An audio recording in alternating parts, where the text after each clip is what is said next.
बहुत समय पहले की बात है। एक राज्य था जिसे सुमेरगढ़ के नाम से जाना जाता था। वहां की राजकुमारी बहुत ही विचित्र स्वभाव की थी। लोग उन्हें पागल रानी कहते थे क्योंकि उनका व्यवहार सामान्य राजकुमारियों से बिल्कुल अलग था। उनका असली नाम राजकुमारी चंद्रप्रभा था। राजकुमारी चंद्रप्रभा को आम राजकुमारियों की तरह महलों में रहना पसंद नहीं था। वे घुड़सवारी, तलवारबाजी और शिकार में निपुण थी। उन्हें कठिन परीक्षाएं लेना और अपने आसपास के लोगों को अजीब अजीब चुनौतियों में डालना बेहद पसंद था। यही कारण था कि जब एक दिन उनके स्वयंवर की घोषणा हुई तो पूरे राज्य में हलचल मच गई। क्या तुमने सुना कि राजकुमारी चंद्रप्रभा का स्वयंवर होने जा रहा है? अब मैंने क्या, ये बात तो पूरे राज्य में फैली हुई है और सब इसी के बारे में बात कर रहे हैं कि आखिर अब ये पागल रानी अपने स्वयंवर में क्या करने वाली है। सही कहा तुमने, पर कोई नहीं, ये बात भी हमें शीघ्र ही पता चल जाएगी। सही कहा तुमने, पर कोई नहीं, ये बात भी हमें शीघ्र ही पता चल जाएगी। जैसे सबने सोचा था वैसा ही हुआ। राजकुमारी चंद्रप्रभा ने अपने स्वयंवर के लिए आखिरकार एक अनोखी शर्त सोच ही ली थी और वो तुरंत अपने माता पिता के पास गई। माँ, हमें आपसे कुछ बात करनी है। हाँ, बोलो बेटी, क्या बात है? माँ, हम ये विवाह तो जरूर करेंगे, परंतु हमारी एक शर्त है। इसी बात का महारानी और महाराज को डर था कि उनकी बेटी इस विवाह में कई विलंब ना डाले। और वही हो गया। महाराज ने अपनी बेटी चंद्रप्रभा से पूछा। हाँ बोलो बेटी, क्या शर्त है तुम्हारी? क्या तुम्हें अपने पति पर संदेह है कि उन्होंने तुम्हारे लिए कोई छोटे मोटे राज्य में राजकुमार का चयन किया होगा? क्या तुम्हें अपने पिता पर संदेह है कि उन्होंने तुम्हारे लिए कोई छोटा मोटे राज्य का राजकुमार का चयन किया होगा? नहीं पिताजी, ऐसा जरा भी नहीं है। मैं जानती हूँ कि आप मुझसे कितना प्रेम करते हैं और जो भी राजकुमार स्वयंवर में आएंगे वो इस दुनिया के सर्वश्रेष्ठ राजकुमार होंगे। तो फिर ये शर्त कैसी? माँ, अब मैं आपको ये सब नहीं समझा सकती, पर बस इतना कहूंगी कि मैं विवाह उसी से करूंगी जो मेरी शर्तों को पूरा कर पाएगा। क्या आप मुझसे सहमत हैं? महारानी और महाराज के पास राजकुमारी चंद्रप्रभा की बात को मानने के अलावा कोई दूसरा विकल्प भी नहीं होता। इसलिए वो राजकुमारी चंद्रप्रभा की बात मान लेते हैं। कुछ दिनों बाद राजकुमारी चंद्रप्रभा का स्वयंवर होता है जिसमें सभी राजकुमार सम्मिलित होते हैं। आप सभी का इस स्वयंवर में बहुत बहुत स्वागत है। मेरी बेटी राजकुमारी चंद्रप्रभा आज अपने जीवन साथी का चुनाव करने जा रही है। जैसा कि आप सभी जानते हैं कि ये फैसला इतना सरल नहीं है, और क्योंकि राजकुमारी चंद्रप्रभा कोई गलत फैसला ना ले ले, इसलिए उन्होंने इसका एक उपाय निकाला है। कैसा उपाय? यही कि जो भी राजकुमार राजकुमारी चंद्रप्रभा से विवाह करना चाहता है, उसे राजकुमारी चंद्रप्रभा की 3 कठिन परीक्षाओं को पार करना होगा, जिसमें बल, बुद्धि और धैर्य की परख की जाएगी। जब सभी राजकुमारों ने परीक्षाओं के बारे में सुना तो कुछ डर गए और कुछ ने इसे चुनौती के रूप में स्वीकार किया। अब राजकुमारी चंद्रप्रभा ने दरबार में स्वयंवर की शर्तें सुनाने के लिए आई तो सभी में उपस्थित सभी लोग उत्सुकता से राजकुमारी चंद्रप्रभा को देख रहे थे। जो भी मुझसे विवाह करना चाहता है उसे 3 परीक्षाएं देनी होंगी। पहली परीक्षा उसकी बल की होगी, दूसरी उसकी बुद्धिमता की और तीसरी उसकी धैर्य की।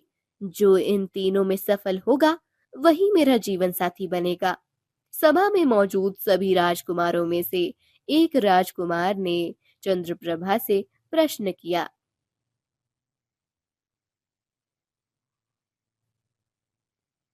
महारानी, क्या हमें इन परीक्षाओं की प्रकृति के बारे में कुछ संकेत मिल सकते हैं? हाँ, क्यों नहीं राजकुमार। सबसे पहली परीक्षा बल की होगी। यहाँ पर मौजूद सभी राजकुमारों में से जो सबसे बलवान होगा वो ही मेरा जीवन साथी बनने के योग्य होगा। अच्छा, और हमें अपने बलवान होने का प्रमाण कैसे देना होगा? राजकुमारी चंद्रप्रभा ने मुस्कुराते हुए उत्तर दिया। पहली परीक्षा में तुम्हें मेरे महल के बाहर खड़े सबसे शक्तिशाली योद्धा को पराजित करना होगा। अच्छा, और बाकी दो परीक्षाएं, उसमें क्या करना होगा? दूसरी परीक्षा में तुम्हें एक पहेली सुलझानी होगी जो इतने वर्षों में कोई भी हल नहीं कर सका है। और तीसरी परीक्षा में तुम्हें अपनी धैर्य और साहस की परख देनी होगी जिसमें बहुत कम लोग सफल होते हैं। जो इन तीनों में जीत हासिल करेगा वही मेरा पति बनेगा। राजकुमारी चंद्रप्रभा की ऐसी अजीब शर्तों को सुनकर वहां मौजूद सभी चकित थे। महाराज और महारानी एक दूसरे की बस शक्ल देख रहे थे। महाराज, मुझे तो बहुत ही घबराहट हो रही है। आखिर राजकुमारी चंद्रप्रभा ये क्या करने जा रही हैं? आखिर कौन उनकी ऐसी अजीबोगरीब परीक्षाओं को पूरा कर पाएगा? ये तो मैं भी सोच रहा हूँ महारानी, पर आप तो जानती हैं कि राजकुमारी चंद्रप्रभा बचपन से अपने फैसलों पर अटल रहने वाली लड़की है। जो उनके दिमाग में आ गया वो उसी के हिसाब से चलेंगी। सब लोग परेशान थे। वहां खड़ी राजकुमारी चंद्रप्रभा की दोनों दासियां आपस में खुसर पुसर कर रही थी। आखिरकार राजकुमारी चंद्रप्रभा ने अपने पागल होने का प्रमाण दे ही दिया। देखो ना, कितने बड़े बड़े राज्यों के नौजवान राजकुमार इस स्वयंवर में आए हैं और राजकुमारी चंद्रप्रभा अपनी अजीबो गरीब परीक्षाओं के पीछे पड़ी है। ऐसे ही पूरा राज्य उनको पागल रानी थोड़ी बोलता है। वो तो बचपन से ही ऐसी है। जब वो 10 साल की थी और महाराज के साथ जंगल में शिकार करने गई थी, तो वहां से जख्मी शेर को ही महल उठा लाई और बोली कि हम इसको पालेंगे। अरे शेर को कौन पालता है? कोई पागल ही होगा जो शेर को पालेगा। अरे ये तो कुछ भी नहीं है। ये तो रोज बगीचे में पेड़ पौधों से बातें करती है और बोलती है कि वो इनके मित्र है। इनकी बातों से वो खुश और हरे भरे रहते हैं। भला पेड़ पौधे के कोई कान होते हैं क्या? दोनों दासियां राजकुमारी चंद्रप्रभा के किस्सों पर हंस रही थी और उनको बार बार पागल बोल रही थी। इधर राजकुमारी चंद्रप्रभा अपनी तीनों परीक्षाओं के बारे में सोच रही थी। सबसे पहले उन्होंने सभी राजकुमारों को महल के बाहर एकत्रित किया। उनके बाद उन्होंने अपने सबसे बलवान योद्धा भीमबली को वहां बुलाया। भीमबली एक विशालकाय योद्धा था जिसकी ताकत की कोई तुलना नहीं थी। उसने अब तक युद्ध में किसी को भी हराने का मौका नहीं दिया था। ये है पहली परीक्षा। कौन है इतना बलवान राजकुमार जो भीम बली को पराजित कर सके? राजकुमार चंद्रप्रभा की ये बात सुनकर वहां पहला राजकुमार आया और बोला, मैं पराजित करूंगा इस भीम बली को। पहला राजकुमार भीम बली से युद्ध करने लगा। भीम बली और राजकुमार दोनों को युद्ध करते देखकर सब घबराए हुए थे। कुछ ही समय वो युद्ध चला और फिर एक ही बार में भीम बली ने राजकुमार को जमीन में पटक दिया। ये सब देखकर सब लोग चकित रह गए। उसके बाद वहां दूसरा राजकुमार भी कोशिश करने के लिए आ गया, परंतु उनका भी पहले राजकुमार जैसा ही हश्र हुआ। दोनों राजकुमार अपनी हार पर शर्मिंदा थे और वहां सर झुकाए और चेहरे पर मायूसी लिए खड़े हो गए। क्या यहाँ मौजूद राजकुमारों में से कोई भी इतना बलवान नहीं जो भीमबली को पराजित कर सके? अब क्या आप सभी राजकुमार इतने कमजोर हैं? ये सुनते हैं राजकुमारी चंद्रप्रभा के सामने एक राजकुमार आ खड़ा हुआ। उस राजकुमार का नाम था रजुमार आर्यवीर। वो राजकुमार देखने में तो सामान्य लग रहा था, लेकिन उसकी आंखों में आत्मविश्वास झलक रहा था। उसने भीमबली को प्रणाम किया और युद्ध के लिए तैयार हो गया।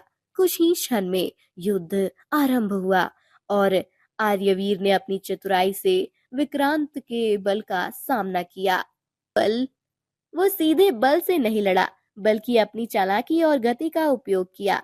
सब लोग राजकुमार आर्यवीर और भीमबली के युद्ध को बड़े उत्साह से देख रहे थे और हंस भी रहे थे, क्योंकि राजकुमार आर्यवीर ने बिना प्रहार किए भीमबली को अपने पीछे इतना दौड़ाया कि भीमबली थक कर हाँफने लगा। देखो तो जरा, राजकुमार आर्यवीर कितनी चतुराई से काम ले रहे हैं। सही कहा आपने महारानी। मुझे तो राजकुमार आर्यन काफी समझदार और बुद्धिमान लग रहे हैं। देखो तो, बिना किसी को कष्ट पहुंचाए युद्ध लड़ रहे हैं। राजकुमार आर्यवीर और भीम बली को देख राजकुमारी के चेहरे पर ही मुस्कुराहट आ गई थी। वो उन दोनों को देख ही रही थी कि तभी राजकुमार आर्यवीर ने सही मौके पर वार किया और एक क्षण में भीम बली को जमीन में पटक कर उसे पराजित कर दिया। राजकुमारी चंद्रप्रभा ने ताली बजाई और कहा, वाह, तुमने भी अपनी बुद्धिमत्ता से इस परीक्षा को क्या बखूबी पार किया है। धन्यवाद राजकुमारी चंद्रप्रभा। परंतु अभी भी दो परीक्षाएं बाकी है। दोनों परीक्षाएं बहुत ही कठिन है। उनको पार कर पाना बहुत ही कठिन है। जी राजकुमारी चंद्रप्रभा, पर मैं उन चुनौतियों को भी पार करने और सुलझाने की पूरी कोशिश करूंगा।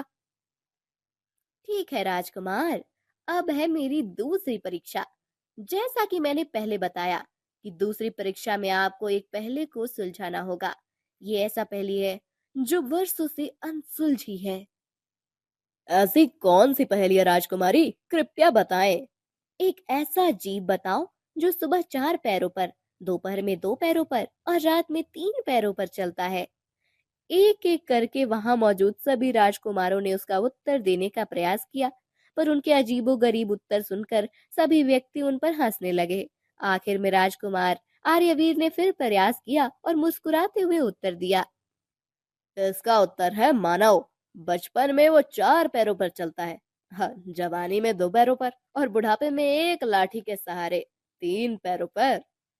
राजकुमार आर्यवीर के इस उत्तर को सुनकर वहां मौजूद सभी लोग चकित रह गए। स्वयं राजकुमारी चंद्रप्रभा भी इस उत्तर को सुनकर हैरान थी। वो राजकुमार के उत्तर अत्यंत प्रसन्न होकर बोली, बिल्कुल सही उत्तर। मैं तुम्हारे उत्तर से अत्यंत प्रसन्न और हैरान हूँ। आज तक इस पहेली को कोई नहीं सुलझा सका, पर तुमने कैसे अब इसे इतनी आसानी से हल कर दिया। तुम सच में बड़े बुद्धिमान हो। धन्यवाद राजकुमारी। अब केवल अंतिम परीक्षा बाकी है। ये परीक्षा है धैर्य की। अब यहाँ मौजूद सभी राजकुमारों में से किसे सबसे ज्यादा धैर्य है, और ये जानने के लिए हम सभी उत्सुक हैं। वैसे ये आखिरी परीक्षा सबसे कठिन होने वाला है। ये सुनकर वहां मौजूद सब हैरान थे कि आखिर कि राजकुमारी चंद्रप्रभा के दिमाग में आखिरकार चल क्या रहा है। आज आप सभी लोग काफी थक गए होंगे, क्यों ना ये परीक्षा हम कर लें। अभी आप सभी राजकुमार अपने कक्ष में आराम कीजिए। आखिर इस परीक्षा के लिए आपको आराम की अत्यंत आवश्यकता भी तो है। ये सुनकर सभी राजकुमार और ज्यादा हैरान हो गए कि आखिर ऐसी कैसी परीक्षा लेने वाली है राजकुमारी चंद्रप्रभा। पूरी रात सभी राजकुमार इसी परीक्षा के बारे में सोचते रहे, परंतु राजकुमार आर्यन आराम से बगीचे में टहल रहे थे और पेड़ों से बातें कर रहे थे। बेहद खूबसूरत, कितनी हरियाली और शांति है यहाँ। ऐसा व्यतीत होता है जैसे ये पेड़ पौधे पौधे फूल और पक्षी अपनी ही दुनिया में मग्न हैं। राजकुमार आर्यन पेड़ पौधे से बातें कर ही रहे थे, इतने में राजकुमारी चंद्रप्रभा भी वहां आ गई और वो राजकुमार आर्यन को वहां देख बड़ी हैरान हुई। उन्होंने राजकुमार आर्यन से पूछा, आप और इस वक्त यहाँ? जी राजकुमारी, मैं तो बस इस बगीचे की खूबसूरती देखकर यहाँ चला आया। अब मैं चलता हूँ, मुझे आज्ञा दीजिए। राजकुमार आर्यन वहां से चले गए और फिर अगले सुबह वो सभी राजकुमारों के साथ सभा में मौजूद राजकुमारी का इंतजार करने लगे। तभी वहां राजकुमारी चंद्रप्रभा आई और सभी का उन्होंने हाथ जोड़कर स्वागत किया। उम्मीद है कि महल में किसी को भी कोई तकलीफ नहीं हुई होगी। उसके बाद राजकुमारी चंद्रप्रभा ने तीसरी और आखिरी परीक्षा की घोषणा की और अंतिम परीक्षा के लिए सभी राजकुमारों को एक खतरनाक जंगल में 3 दिन और 3 रातें अकेले बिताने के लिए बोला। ये जंगल यहाँ से 20 कोस दूर काली घाटी के पीछे मौजूद है, जो राक्षसों से, जंगली जानवरों से और भूतों से भरा हुआ माना जाता है। ये सुनकर तो सबकी सांसें ही अटक गईं और कोई भी वहां जाने को राजी नहीं हुआ। अरे कोई पागल ही होगा जो उस काली घाटी के जंगल में जाएगा। सच में आखिर हमें मरना थोड़ी है। राजकुमारी चंद्रप्रभा और बाकी सभी को यकीन हो गया कि उस जंगल में कोई नहीं जाएगा, परंतु तभी राजकुमार आर्यवीर ने बोला, आखिर निकलना कब है? ये सुनकर बाकी राजकुमार एक दूसरे की शक्ल देखने लगे। लगता है इसको अपनी जान से जरा भी प्रेम नहीं है। सही कहते हो तुम। राजकुमार आर्यवीर बिना किसी भय के जंगल में चला गया। जंगल एकदम घना और डरावना था।